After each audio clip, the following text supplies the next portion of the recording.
Hello and good evening student. जैसा कि आप लोग जानते हैं कि कल हमने रेलवे रीजनिंग पीवाईक्यू सीरीज चालू की थी, जिसकी हमारी कल क्लास फर्स्ट हो गई, जिसका हमारा टॉपिक था डायरेक्शन एंड डिस्टेंस।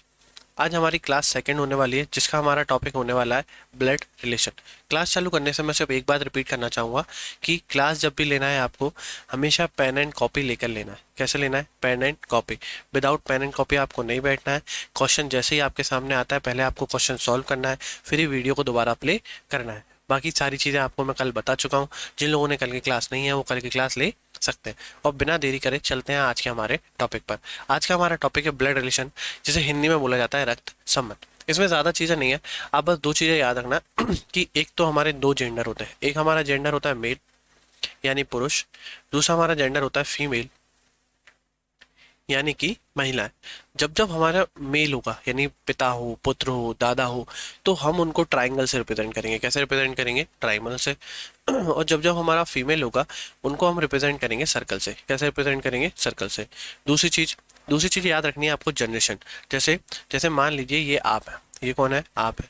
तो आपसे ऊपर की जनरेशन यानी आपके माता पिता, उनसे ऊपर आपके दादा दादी, यदि आपके बेटे बच्चे होते हैं तो वो आपसे नीचे, यानी आपसे पहले की जनरेशन आपसे ऊपर रखाएगी और आपके बाद की जनरेशन आपसे नीचे रखाएगी। बस इतना ही आपको याद रखना है। चलिए आते हैं आज के पहले क्वेश्चन पर। ये कोडेड इक्वेशन में आपको फॉर्म दिया गया है, उसके बाद आपको एक इक्वेशन दी गई है, फिर आपसे पूछा है कि एस का एस से क्या संबंध है।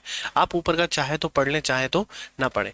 मैं ये कहता हूँ कि आप डायरेक्ट क्या पढ़ें, इक्वेशन पढ़ें, दो दो करके पढ़ते चले। पहला क्या दिया है? S into D.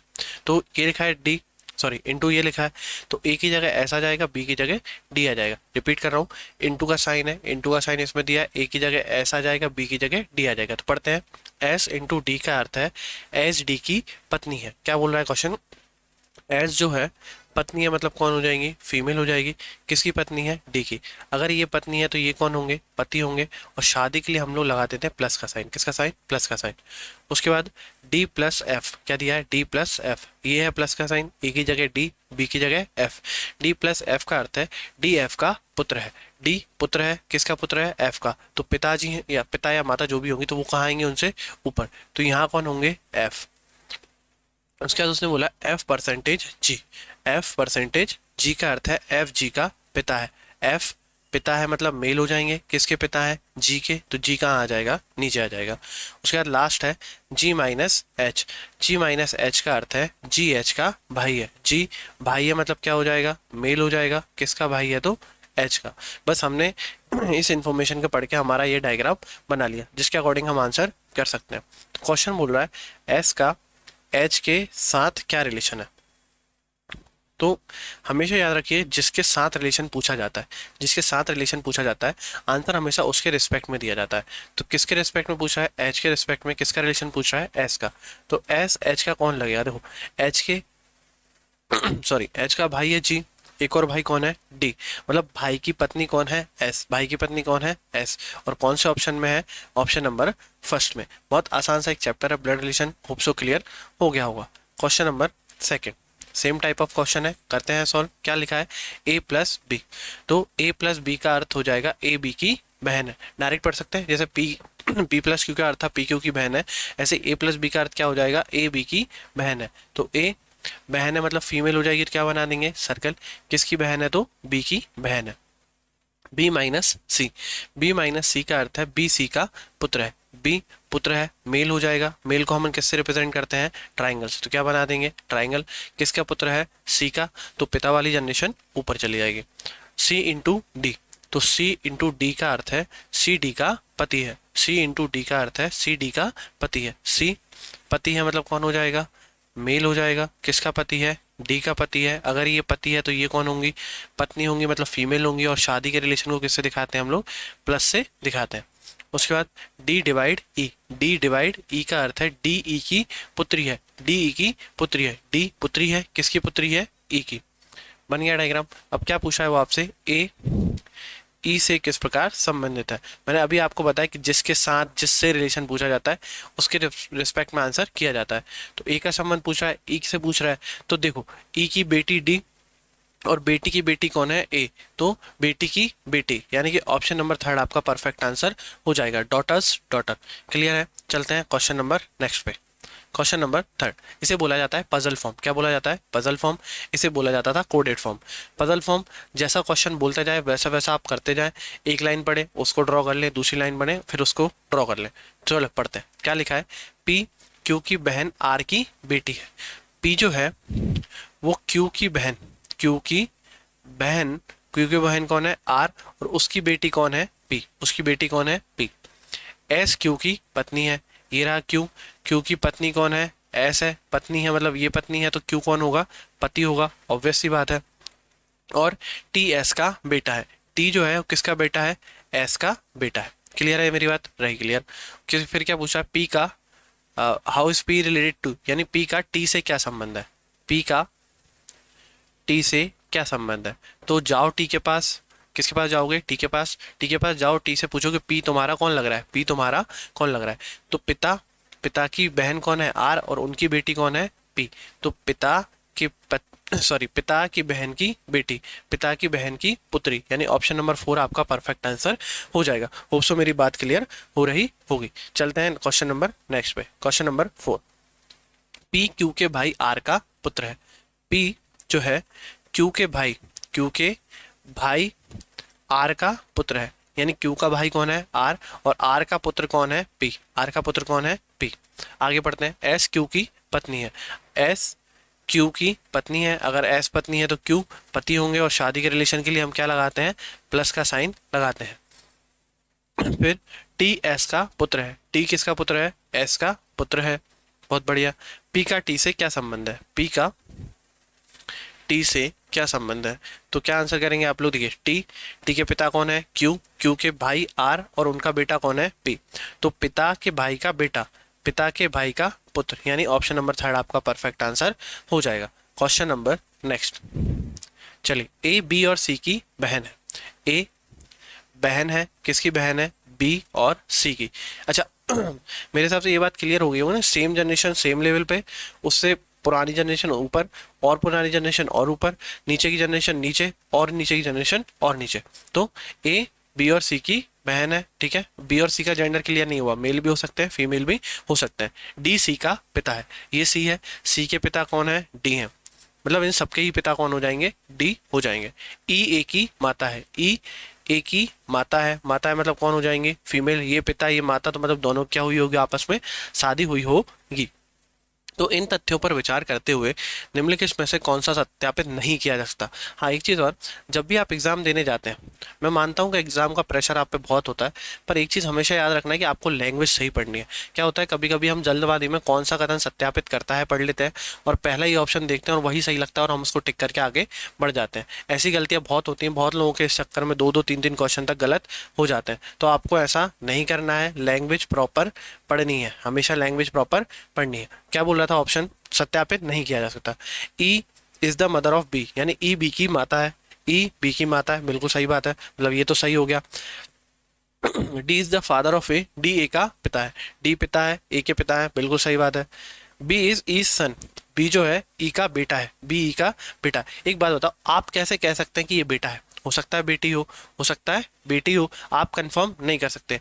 जब तक क्वेश्चन जेंडर क्लियर ना करे, आपको भगवान नहीं बनना, आपको भगवान नहीं बनना। आप क्लियर नहीं कर सकते कि बी बेटा है या बेटी है, तो यही वाला आप सत्यापित नहीं कर सकते। तो थर्ड ऑप्शन आपका परफेक्टली आंसर हो जाएगा। आपका आंसर कौन सा हो जाएगा? Option number third. D is husband, D E का पति है, डी ई का पति है, ये वाला भी बिल्कुल सही है। मेरे हिसाब से ये वाला क्वेश्चन आपको क्लियर हो गया होगा। चलते हैं नेक्स्ट क्वेश्चन पर। क्वेश्चन नंबर 21, ये इसे बोलते हैं पॉइंटिंग फॉर्म। मैंने आपको तीनों तरीके दिखा दिए। ब्लड रिलेशन में 3 टाइप बनते हैं। ब्लड रिलेशन में कितने टाइप बनते हैं? 3। पहला पजल फॉर्म, दूसरा कोडेड फॉर्म, तीसरा पॉइंटिंग फॉर्म। मैंने आपको पजल दिखा दिया, कोडेड दिखा दिया, अब किसका क्वेश्चन आ गया? पॉइंटिंग फॉर्म का क्वेश्चन भी आ गया। तो पढ़ते हैं। एक महिला की ओर इशारा करते हुए, संकेत करते हुए एक आदमी ने कहा, उसका पिता मेरे पिता का इकलौता पुत्र है। वह आदमी महिला से किस प्रकार संबंधित था? तो ऐसे क्वेश्चनों को करने का एक सिंपल सा तरीका होता है नंबरिंग करना। क्या करना? नंबरिंग करना। देखिए आगे की बात से कोई मतलब नहीं, उसका पिता, ये क्या है? इंट्रोडक्शन। किसका इंट्रोडक्शन है? जिस महिला की ओर इशारा किया था उसके पिता का। तो इनसे अपने कोई मतलब नहीं। नंबरिंग करना चालू करते हैं मेरे से। किससे? मेरे से। मेरे पिता मतलब मेरे नंबर 1 हो जाएगा, पिता नंबर 2 हो जाएंगे, इकलौता पुत्र नंबर 3 हो जाएगा। तो बनाए डायरो मेरे, कौन बोला था ये बात? आदमी। तो आदमी ने कहा, तो मेरे नंबर 1 कौन है? ये वो आदमी जिसने ये बोला था। उसके पिता, पिता कौन हो जाएंगे? नंबर 2 के इकलौता पुत्र, मतलब इकलौता पुत्र मतलब नंबर 1 और नंबर 3 ये सेम पर्सन ही रहेगा। नंबर 1 और नंबर 3 ये सेम पर्सन ही रहने वाला है। और ये कौन है? ये उस महिला के पिता है, उस महिला के पिता है, मतलब महिला इनकी पुत्री रही होगी। ये कौन होगी? महिला होगी। तो बोला भी इस इंसान ने और यही उसके पिता निकले। तो वो ये पूछ रहा है कि वह आदमी महिला से किस प्रकार संबंधित है। तो महिला के लिए ये आदमी क्या लगेंगे? महिला के पिता, महिला के पिता, यानी ऑप्शन नंबर फर्स्ट आपका परफेक्ट आंसर हो जाएगा। और जिन लोगों को ऐसे मतलब खुद इमेजिनेशन कर पा रहे हो ना कि उनने बोला, जैसे खुद को रख लिया करो, उसके पिता यानी उस महिला के पिता मेरे पिता के पिता है, ऐसा करके भी आप कर सकते हो। पर ये वाली मेथड थोड़ी सी बेटर है, इसमें आंसर आपको क्लियरली दिख जाता है, कन्फ्यूजन की कोई गुंजाइश नहीं रहती। क्वेश्चन नंबर नेक्स्ट, यदि ए बी का पिता है, ए पिता है, किसका पिता है? बी का पिता है। बी सी का पिता है, बी फिर से पिता हो गए, किसके पिता हो गए? सी के। दोनों मेल थे इसलिए ट्राइंगल में बंद कर दिए। तो सी ए से किस प्रकार संबंधित है? सी ए से। तो ए के पास जाओ और ए से पूछो भैया सी तुम्हारा कौन लग रहा है? सी तुम्हारा कौन लग रहा है? तो ए का बेटा बी, बी का अब सी, तो सी मेल भी हो सकता है, सी फीमेल भी हो सकता है, सी पुरुष भी होता है, सी महिला भी हो सकती है, आप कंफर्म नहीं कर सकते। तो ए के बेटे का या तो बेटा होगा, अगर बेटा होगा तो पोता होगा, और अगर बेटी होगी तो क्या होगी? पोती होगी। क्या अकेली पोती आप कंफर्म कर सकते हैं? नहीं कर सकते। क्या अकेला पोता कर सकते हैं? नहीं कर सकते। दादा तो तब आंसर होता जब सी के रिस्पेक्ट में पूछता, वो पूछता कि ए का सी से क्या संबंध है, तब क्या आंसर होता? दादा। तो अभी के लिए हमारा परफेक्ट आंसर क्या हो जाएगा? पोता या पोती, हम कंफर्म नहीं कर सकते। क्वेश्चन नंबर 30, आज का लास्ट क्वेश्चन होने वाला है। एक परिवार में 7 सदस्य हैं, HIJKLM और N। एच के की माता है। जो एच है ना वो माता, सॉरी एक सेकंड, एच जो है के की माता है, मतलब एच इसकी क्या होगी? दादी हो सकती है, नानी होगी, सॉरी क्या होंगी? नानी होंगी। फिर आगे पढ़े, जे और एल, एच और एम के 2 ही बच्चे हैं। दो, एच तो आ गया, एच और एम, अगर एच फीमेल है तो एच इनके मेल होंगे, तभी तो क्या हो पाएंगे? इनके हस्बैंड हो पाएंगे। वो बोल रहे हैं एच और एम के 2 बच्चे हैं, एक जे है और एक कौन है? एल है। हमें नहीं पता कौन सा मेल है कौन सा फीमेल है। आगे बढ़ते हैं, जे एम की एकमात्र पुत्री है। एम की एकमात्र पुत्री कौन है? जे है, एकमात्र पुत्री है। तो जो दूसरा बच्चा बचेगा वो क्या बचेगा? मेल, यानी एल कौन होगा? मेल होगा। एल कौन होगा? मेल होगा। फिर आगे पढ़े, एन एल और आई का पुत्र है। एन जो है एल और आई का पुत्र है। ये एल है, एल का पुत्र कौन है? एन। पर एन और किसका पुत्र है? आई का। अगर ये पिता होंगे तो ये इनकी क्या हो जाएंगी?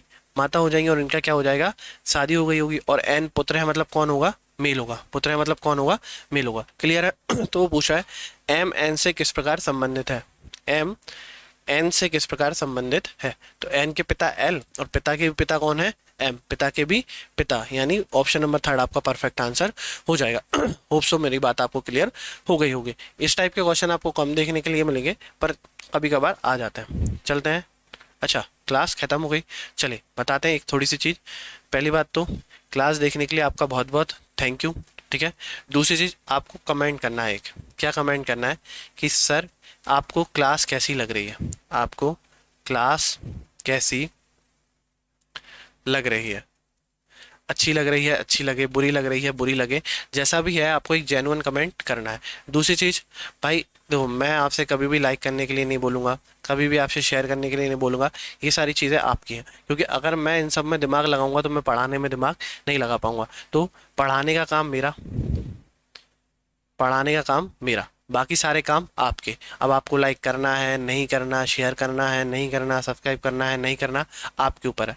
मेरा बस आपसे इतनी सा सॉरी इतना सा निवेदन रहेगा कि जो भी क्वेश्चन है ना, आपको ये क्वेश्चन ज़रूर सॉल्व करने हैं, ये क्वेश्चन ज़रूर सॉल्व करने हैं, क्योंकि इनसे आपको बहुत ज़्यादा हेल्प मिलेगी। आपका कॉन्फिडेंस बूस्ट होगा, आपका स्कोर बूस्ट होगा, और आपको बहुत ज़्यादा हेल्प मिलने वाली है। बाकी सारी चीज़ों से मुझे कोई मतलब नहीं है, बाकी इतना ही कहना चाहूँगा। इसके अलावा आपको बाकी क्वेश्चन ये पूरी पीडीएफ में मिल जाएंगे, जो किसको सॉल्व करना है आपको। मैंने आपसे कल भी बोला था कि अगर सारे क्वेश्चन मैं ही करा दूंगा तो फिर आप क्या करेंगे, पेपर आपको देना है, पेपर मुझे नहीं देना। तो बाकी क्वेश्चन आपके क्या होने वाले हैं, होमवर्क होने वाले हैं, जिनकी पीडीएफ आपको कहाँ मिल जाएगी, टेलीग्राम चैनल पर मिल जाएगी। और टेलीग्राम चैनल का लिंक आपको कहाँ मिलेगा, डिस्क्रिप्शन में मिलने वाला है, या आप डायरेक्ट भी सर्च कर सकते हैं रीजनिंग विद पारस। डायरेक्ट आप क्या सर्च कर सकते हैं, रीजनिंग विद पारस। बाकी धन्यवाद, मिलते हैं नेक्स्ट